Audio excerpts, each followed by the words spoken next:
store page here. So this is an indie game that we've been working on just out of passion, hobby project. It's very open to folks working on it, so if you're interested in working on it, I'd love to talk. But basically, if you all are familiar with old Japanese anime, there's this one particular card game anime and card game that this is based off of, except this is in virtual reality. So Rayori is a strategy card game, turn-based card game. You summon monsters, you try to beat your opponent's monsters. We have spell cards and trap cards and all that jazz. So the rules are very similar. So and we have a Discord community. So let's see. I guess I didn't prepare the Discord link. It is a public Discord community. I think it's on the Steam store page if you look up Rayori. But if not, just email me. You can click on my name tag to find my email. Just click on my email, send me an email. Oh, there's a Discord link. Okay, perfect. So yeah, and then sort of the other side of Rayori. So it's free to play. You can early access. You could download it now. You could play on your VR PC VR device. It also has a secret desktop mode. So if you join our Discord, we'll sort of teach you how to play on desktop if you just want to check that out too. And we're looking for devs to work on it. Just folks who may be passionate about the project work on it as a side hobby project. But if they're indie devs who are looking for the experience, we train people, ramp people up on the project and how everything works. So it's a really good learning experience, and all of our devs who worked on Rayori ended up going to Ubisoft, going to Facebook, going to Google. So yeah, it is a very good project to get experience on. It's multiplayer, it's VR. There's a lot of this, turn-based mechanics and architecture built in. So yeah, great project to work on as well. I think that's it for me. I'll invite the next person to come up. Richard, come on up.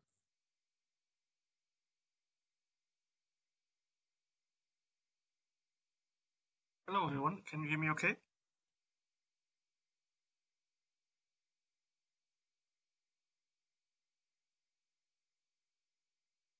Clap. If you're in VR, hold your grip buttons and clap to clap. And some of you already discovered you could hit the E key for emojis and the 2 key for wave. Okay, thank you, Richard. Let's welcome Richard on stage. All right, cool. Great, thanks for having me today. Yeah, my game is Stack Defense, which is an early access game, and I'm working on a few VR titles also for clients. So this is also a side project with a small team, and as you can see, it's also multiplayer.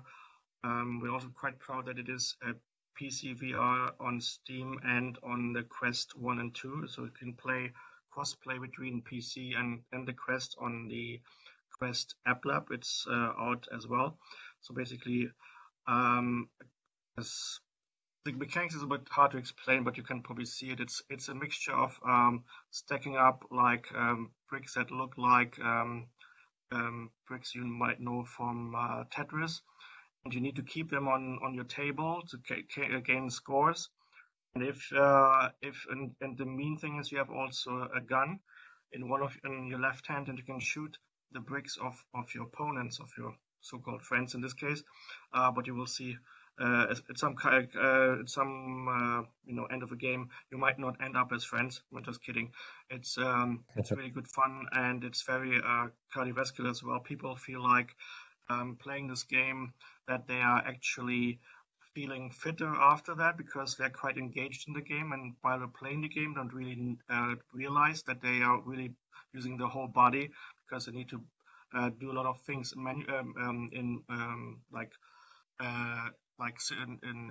kind of multitasking. One is picking the bricks up, keeping them on your table to gain the scores, shooting others, deflecting with your shield to protect your bricks from getting shot at. And the more player you are, you can play from 2 to 4 players. The more fun and the more engaging it becomes, because you need to protect from the left and the right. And the front, maybe if you have 4 players. We also tested with a few YouTube streamers. They loved it and they played it as well. And as I said, it's early access, so we're still looking for people to help us out improving this game and making it even better than it is already. Adding also some single player mode to it would be nice. Some people would love that because if nobody is there to play with, they might just play a bit to practice. And I guess that's it. I mean, I'm an indie game developer and also developing some NFT games at the moment for clients to pay the bills, as well as I'm a Unity and Unreal developer myself. And I guess that's it. Thank you so much for your time. Thank you, Richard. Let's hit those one keys for Richard. Thank you. Yeah, actually, Richard, I'd love to chat about, because it seems like you've gone through the whole indie game dev experience. You've shipped your game, it's released, you got it on App Lab, you made a multi-platform, and you're working contracts to help pay the bills. That's the full journey of an indie game dev. Yeah, we'd love to chat. About maybe sharing your experiences sometimes. Just life of an indie game dev might be helpful for folks getting into or interested in getting into indie game development. But thank you. Oh, I had one question. So you're getting beta testers, trying to grow your community. What's the best way to join your community? I think you just email us or go through our website to go to the contact page for now. I think at some point we will have a Discord server or plan on opening one? We'll probably be planning to have one, but it's also a lot of work to keep the community going. So right. Yeah, so at the moment we're not there yet. Yeah. Awesome. Thank you, Richard. Thanks again. All right, come on up, Dan.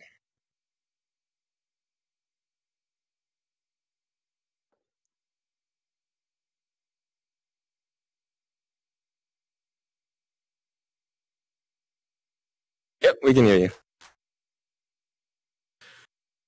Anyways, my name's Dan from Life 2. I have several VR projects. VR is kind of a dabbling, something I've dabbled in, probably for the last year or so. Anyways, I'm here to talk about the VR AR App Store. What it basically is, it catalogs the App Lab games, similar to like App Lab DB or SideQuest. Also have two VR apps on the App Lab. One is Browsy. It's basically an anonymous browser. You can do up to 12 browsing screens, full 360. Then I also have Applandia, which is similar to the VR AR App Store in it features different App Lab games in the native Oculus environment. So instead of going to SideQuest to install your App Lab games or going to the Oculus browser to search for them or whatever, it's an actual Oculus app where you go in there and you can see what the new App Lab apps are, or the most popular. There's a lot of different categories that are involved with that. Obviously, since developing apps for the App Lab, the biggest challenge is app discovery. As many of you probably know, it's not like the iOS App Store or the Android App Store where your goods are there for everyone in the world to see. You kind of got to do some promotion, and most indie devs, they don't have a lot of money to do marketing. They throw most of their money into development. So for me, I've been developing apps for Android and iOS for 10 plus years. The original app I developed for Android was the first screenwriting app on Android. And then I kind of, that's primarily how I make a living, is through my Android and iOS apps. But one thing that kind of struck me with App Lab and Oculus Quest was it seems relatively new in the game. I know a lot of you guys have probably been doing it for years, but for me, I was really shocked that there were so few apps even on the App Lab. I know there's not much incentive to produce for App Lab because they don't give you any marketing or any sort of incentive to put it on there other than your own self promotion. I found it unique that there's so few. So to me, it's kind of like when I started developing for Android, it was a new, something new to get involved with, and there was a tremendous amount of income potential. May not be right now, but I would say, three to 5 years from now, the Oculus Quest is going to be as common as the iPhone or the Android. Everyone's going to have one in their house, so it's best to get started developing. And so that's what I did. And for me, the VR AR App Store was something I just did personally originally to kind of get familiar with all the apps on the App Lab and see what all the independent devs are doing out there. And just like any other app store, there's high quality apps, there's low quality apps. But it's good to see that there's people out there working on new projects, and I hope I can be part of the community for quite a long time. I'm actually a future development I'm doing that I'm putting together right now is something. It's App Lab reviews. The website's not up yet, but what it's going to do, it's going to review individual apps that just come up on the App Lab store and kind of give it a fair handshake, and hopefully, throw some promotional money into that as well. Besides that, I think I've pretty much covered it all. If you have any questions, please let me know. Thank you, Dan. I absolutely love what you're doing, and I think we got connected because you noticed that Venue was on App Lab, and That's right. And yeah, so thanks for everything you did for us as developers on App Lab, and everybody else that we see here. I understand maybe the frustration or maybe the a lack of support that maybe some indie developers especially get. The App Lab the Quest store is a very highly curated store.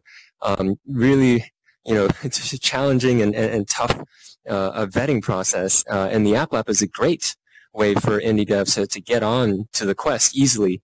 But as you said, there's a lot of problems that you're solving here with discoverability and the review system. Very, very excited to see that. So, thank you for everything you do. So if folks want to check this out, it's life2.company is the website. Well, life2.company is the parent site. So I've got it divided up. So I've got the VR AR App Store, and then I've got a couple other side projects I do. One is video to VR for people that are interested in getting their videos or even anything transferred into VR, whether it's a wedding and you want your wedding footage transferred into VR, whatever it is. Got it. You do a lot of stuff. I've been developing for years. Yeah, and it's this is just a side project. Got it. So folks interested in reaching out to Dan, go ahead and click on Dan's name tag, and you'll find Dan's email, support@life2.company. They can reach out to them that way. Cool. Sounds good, Jeremy. And Jeremy, I appreciate you inviting me to your get together here.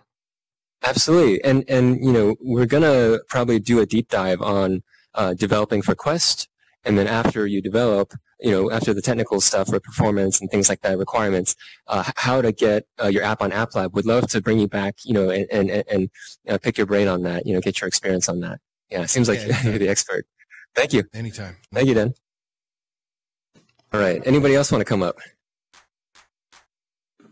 Before I start calling people up. Hey, Praveen, come on up. Hey guys, I'm Prav. I'm in Miami. I host the official Unity 3D, Unreal Engine, Magic Leap user groups. I'm also the executive director of the Blockchain Center in Miami and Las Vegas. So we do lots of AR, VR, metaverse, blockchain games and such. So I just wanted to invite you guys. Next week, we're doing a huge conference in Palm Beach at the Palm Beach Convention Center. We have 5,000 people coming, but we'll also have a metaverse aspect as well, so you can attend virtually. So it'll be fun. And also really looking forward to all the getting the team back together. We used to do these things regularly with Jeremy back in the day.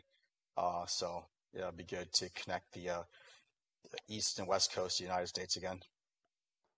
So this is my app, Portable Farm. What? Okay. This is my app, Portable Farm, which is hosted on Steam, as you can see here. Essentially, the concept that I originally came up with was once I realized that you could display transparent like textures via a Steam VR SDK, that I was wondering how it'd be possible to cause a portal to appear that would allow you to see three-dimensional objects within any VR game.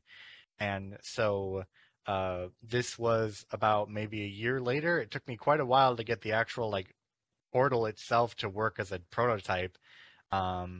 And then past that, it just turned into a fun little game I could use.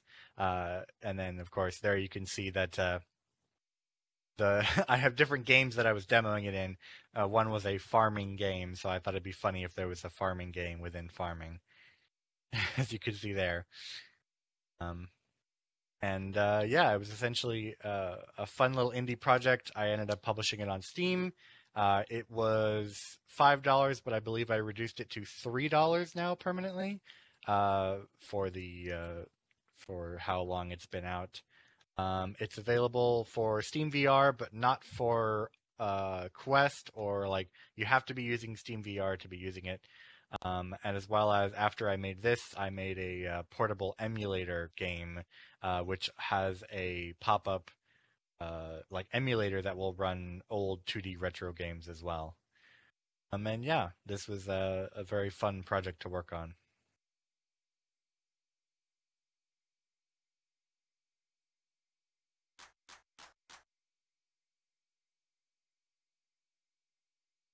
App or game that you get on Steam, it's like a plug-in to Steam VR, so you can take Portable Farm or whatever you do in Portable Emulator into any game.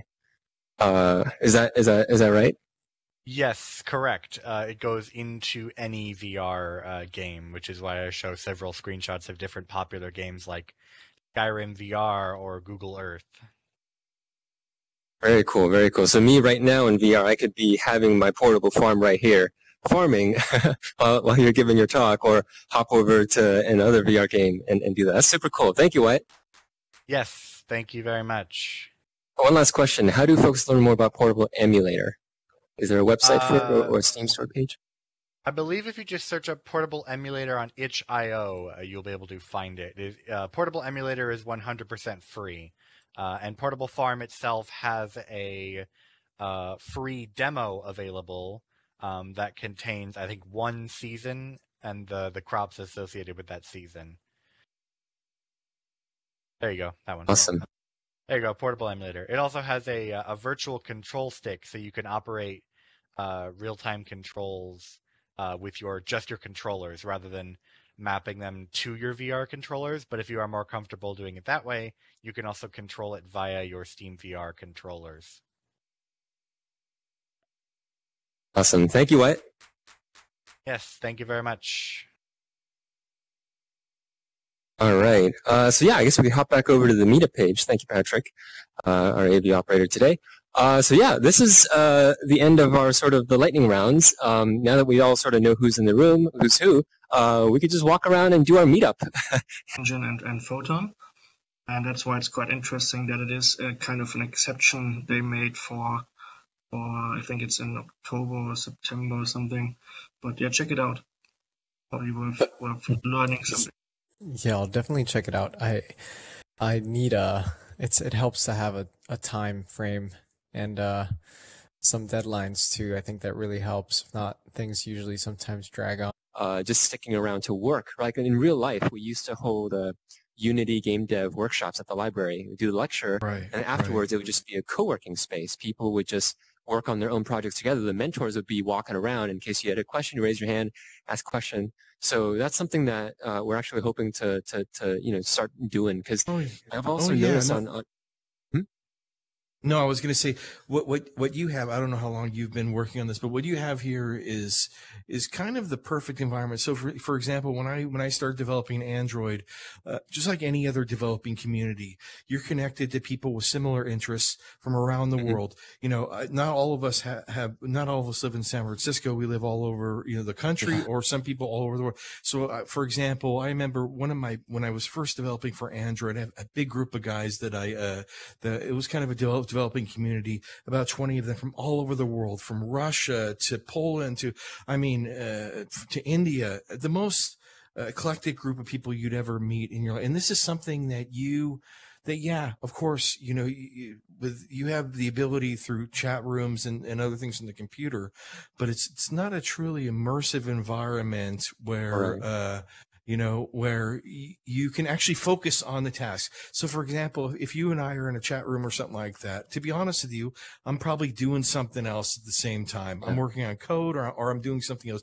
Whereas when you're in a VR, environment like this, you're kind of forced to pay attention. Yeah. So I think